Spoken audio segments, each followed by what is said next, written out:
We begin our demonstration with a Creo designer who is working with an assembly opened from Teamcenter. This designer is operating in a CAD-centric mode, meaning that he is pulling the Creo design from Teamcenter into his Creo session, using the integration's CAD-centric interface. The open dialog appears.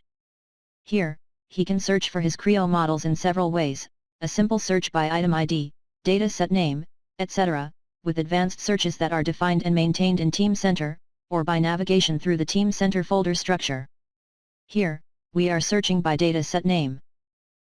Selecting a model of interest will cause its thumbnail image and its properties to appear in the summary panel, providing information such as release status.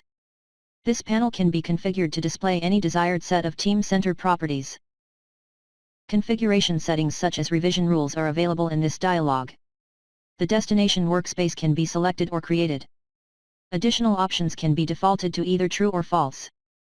Finally, if the assembly has one or more simplified representations, it can be selected. The Dependencies dialog displays a preview of the files to be downloaded, in either flat or tree view. The columns on the left display the status of each model.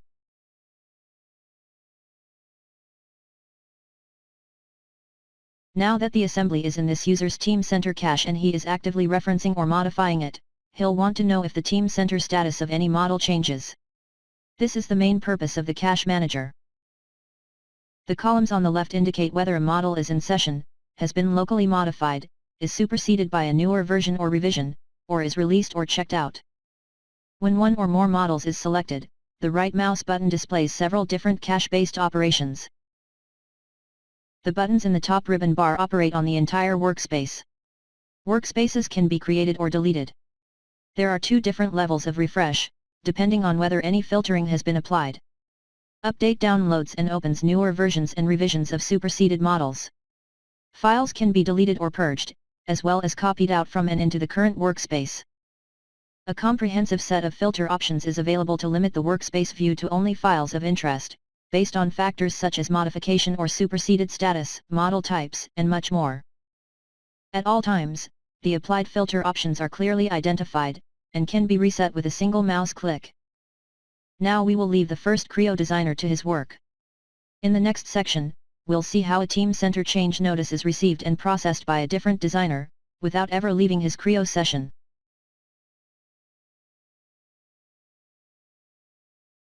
This user, working on a different workstation and perhaps even in a different city or country, logs straight into Teamcenter from within Creo.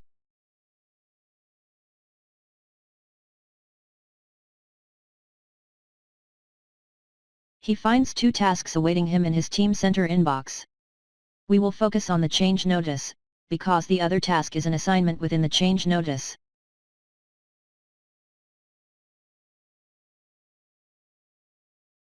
The change notice provides all the information needed to execute the required design change, including graphical markups, written details, a listing of problem items, affected items, and reference items, and a workflow tracer.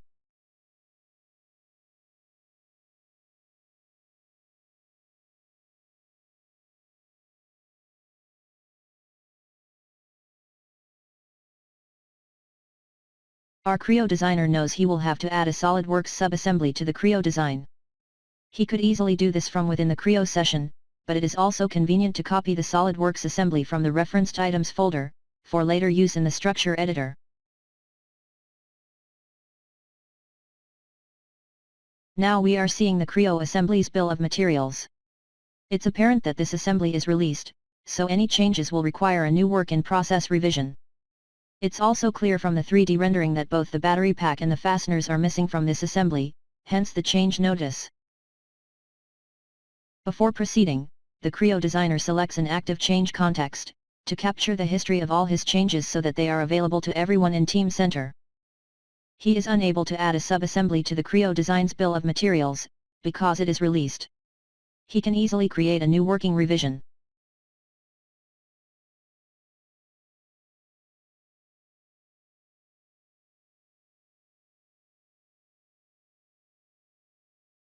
This allows him to paste the SolidWorks subassembly into the structure. Not only does it appear in the BOM listing, but it is shown in the 3D rendering of the assembly, providing a preview of how it will appear in Creo.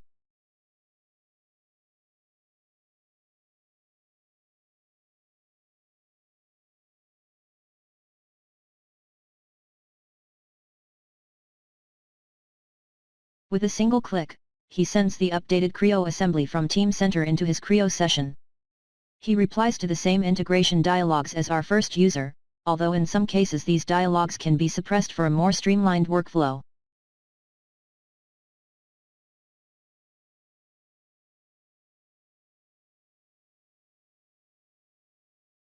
In the Dependencies dialog, the SolidWorks design is shown as a subassembly of the Creo design, reflecting the update performed in Teamcenter. The files are downloaded to this user's cache, and the integration inserts the SolidWorks assembly into the Creo design. It is up to the Creo designer to add any CAD level constraints that are needed. This is an example of direct design reuse, as opposed to reuse through a neutral format such as STEP. The advantage is that, with the necessary PTC licensing, the Creo design will automatically adapt as changes are made to the SolidWorks subassembly and are saved to Teamcenter. The integration's configurable attribute mapping has created or updated several Creo parameters, as shown in the model tree columns. To add the fasteners to the housing subassembly, the Creo designer opens the housing in its own window.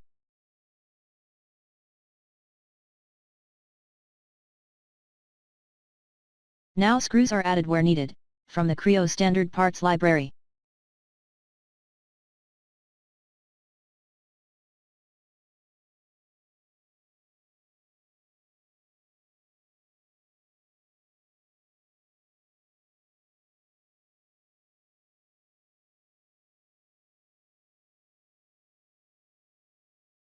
Several Teamcenter functions are available from right mouse button selections in the Creo feature tree. For example, component occurrences can be selectively omitted from the assembly bill of materials. This is detected as a change, and the user is prompted to check out the assembly. In fact, he cannot check out this subassembly, because it is released. However, he can still make the changes, and we'll see later how the modified subassembly can be saved to Teamcenter.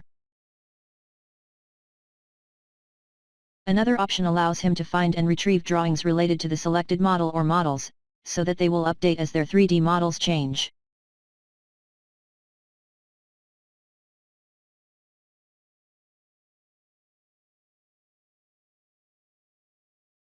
Another way to retrieve related drawings, for an entire assembly or an entire workspace, is to use the Cache Manager. First, filter by modification status, because it's only necessary to open drawings whose models are modified. Then select the filtered results and get their drawings.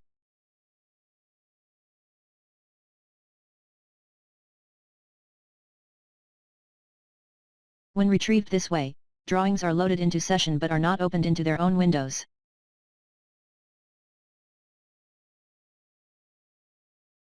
Now this user is ready to save his changes to Teamcenter. Several save options are available in the ribbon bar, as well as from the feature tree. Save looks for modified and new models under the active assembly. Save as makes all models under the active assembly available for save to new versions, revisions, or items. The Save All and Save As All are the same as the first two, but operate on the entire session. In this case, the appropriate choice is Save All. The Save All dialog contains models that have been modified, or are completely new to Teamcenter. Here we see both conditions. The drill assembly and its drawing can be checked out, because their C revision is not released.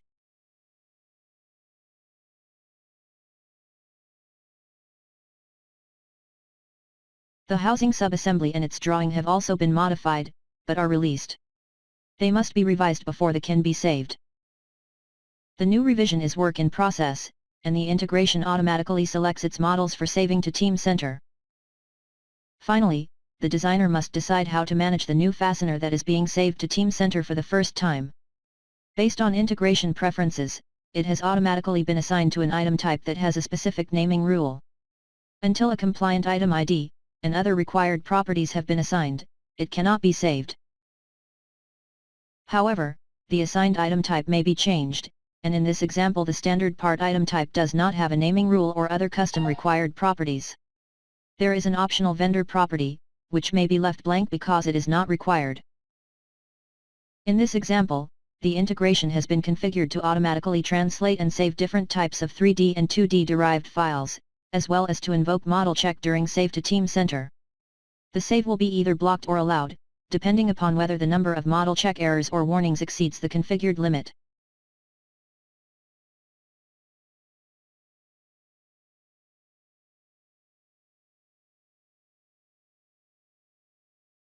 A maximum of one error and an unlimited number of warnings are permissible in this example, so the save is successful. The updated assembly can be viewed in Teamcenter. To confirm the new fasteners have been added to the sub-assembly, with a quantity of 5. Remember that earlier the designer had marked 3 occurrences to be excluded from the bill of materials.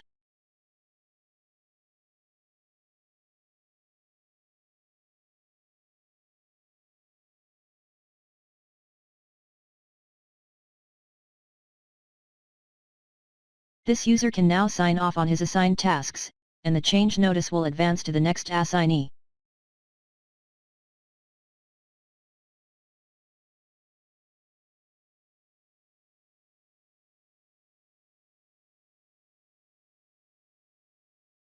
Now let's return to the other user's session.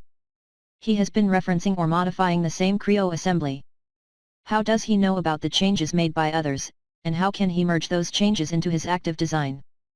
When his workspace is refreshed, it clearly shows that new revisions of 2 assemblies are available in Teamcenter.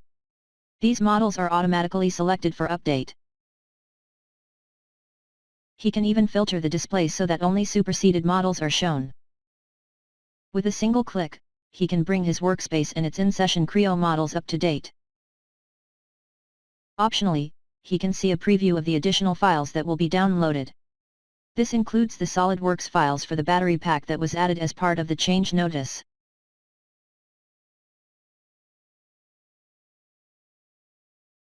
The additional SolidWorks and Creo files are downloaded and the in-session assembly is updated to contain the battery pack and the screws.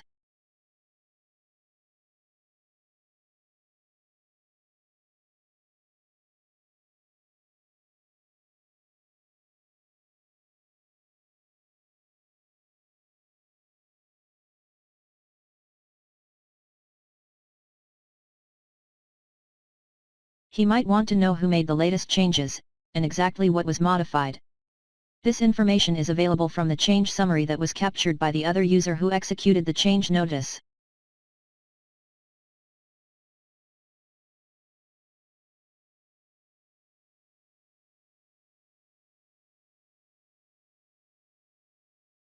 Here we can see that the battery pack was added to the top-level assembly, and 5 occurrences of the fastener were added to the housing sub-assembly's bill of materials. This concludes our brief demonstration of the Teamcenter integration for Creo. Thank you.